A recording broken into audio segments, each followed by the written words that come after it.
America's only Irish station, radioirish.com. That's what you're listening to as we look out our studio windows here on the falling snow. And isn't it wondrous how so much water can crystallize and float down to us like feathers from heaven? Now there's a positive thought, huh?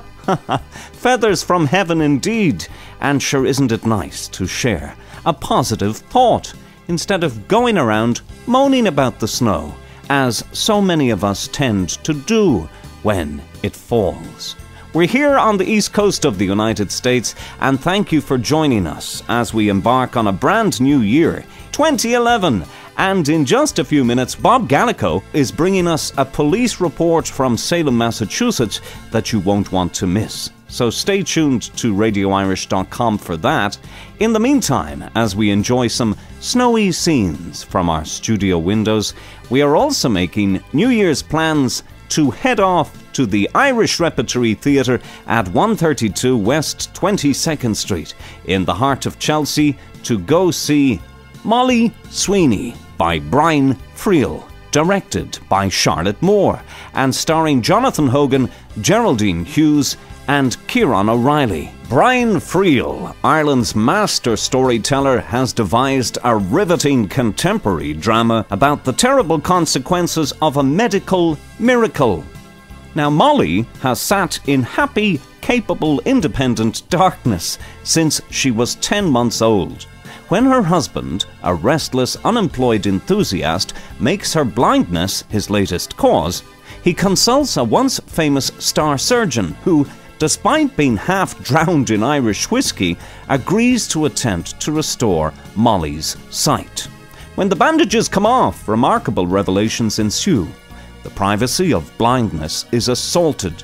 Can one learn to see, or will the shock of realization overwhelm a beautiful woman who has never seen her face? Friel's fascinating journey plunges deeply into the secrets and hearts of three extraordinary characters who lower the veil and allow us into their very private lives.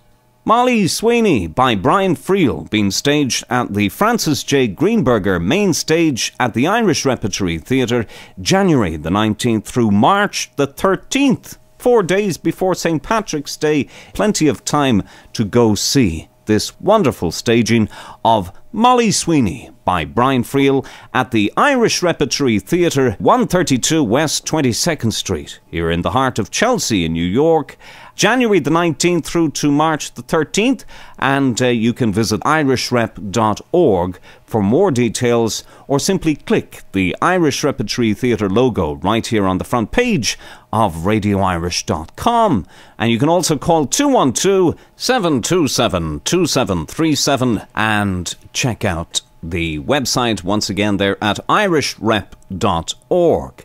Beginning February the 2nd, the world premiere of My Scandalous Life by Thomas Kilroy, directed by John Going and starring the great Des Keogh and Fiona Tobin.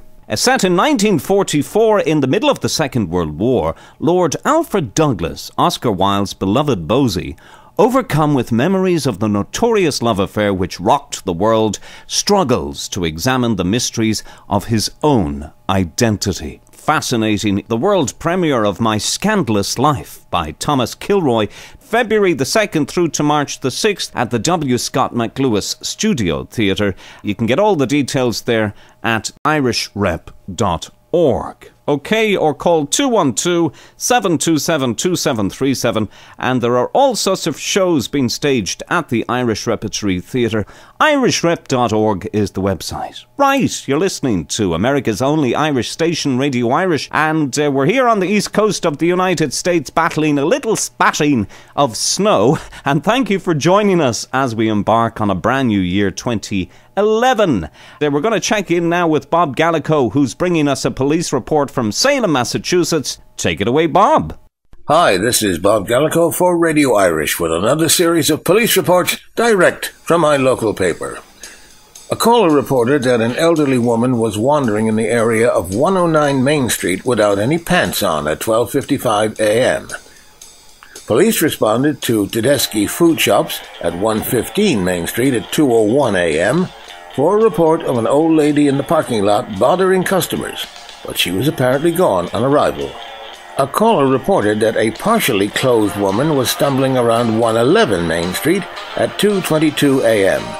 Police assisted the woman back into her apartment.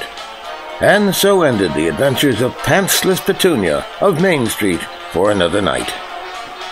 A Harbor Street resident reported two undesirable men at the door at 2:17 a.m.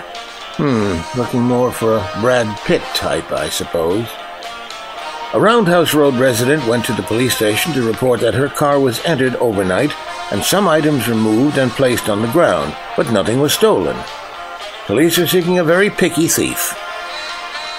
A Front Street resident reported at 8:37 a.m. that a rocking chair was thrown off her porch, a hammock was overturned, a downspout was ripped off the house, pieces of a rocking chair that were being repaired were thrown into the fire pit, the metal charcoal container was overturned, and the remaining rocking chairs on the porch were overturned.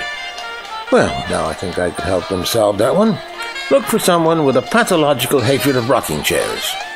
An employee of a store on Washington Street reported a possible shoplifter at 12:15 p.m. The woman who wore off-white, quote, leggings that she had no business wearing, unquote, came in with lots of bags and sent clerks to get different items and sizes according to the police log. The crime would seem to be not so much possible shoplifting, but offending the fashion sensibilities of the employee. Police received a report from a loss prevention officer at Sears at 4:50 p.m. who said that after confronting a man who stole cologne, the man pulled out a knife. The man with the knife then got into a Toyota Corolla that had license plates registered to a Linfield address. Police will be investigating. Oh, will they? Well, that's very civic-minded of them. The McCarthy School principal called police at 3:08 p.m. to report a drunken parent in her office. Police documented the matter, sent the parent home in a taxi, and reported the incident to the Department of Children and Families, possibly with the recommendation that the parent be sent to bed without any supper. And finally, police received a report at 2:56 p.m. of an unwanted guest at a Linden Avenue address. Excuse me, buddy, I don't recall inviting you to this party, and would you please put down that television set? For Radio Irish, I'm Bob Gallico.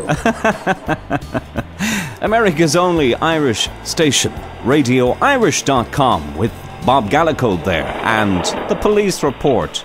And looking out the studio windows here, I can only wonder, and I can only ponder over why anyone would say today isn't beautiful. Look how gorgeous it is out there. Isn't it lovely to see the snow? It's a soft storm we're having. The postman there, or postwoman, can't really tell from the special weather cloak being donned there for the protection against the snow. Honest to goodness, they think of everything, don't they? And the snow plows beginning to clear up the snow as it still falls and falls and falls. America's only Irish station, RadioIrish.com. There's only one. Radio Irish. Broadcasting live from Midtown Manhattan, New York and the Meadowlands, New Jersey. This is Radio Irish. Great Crack.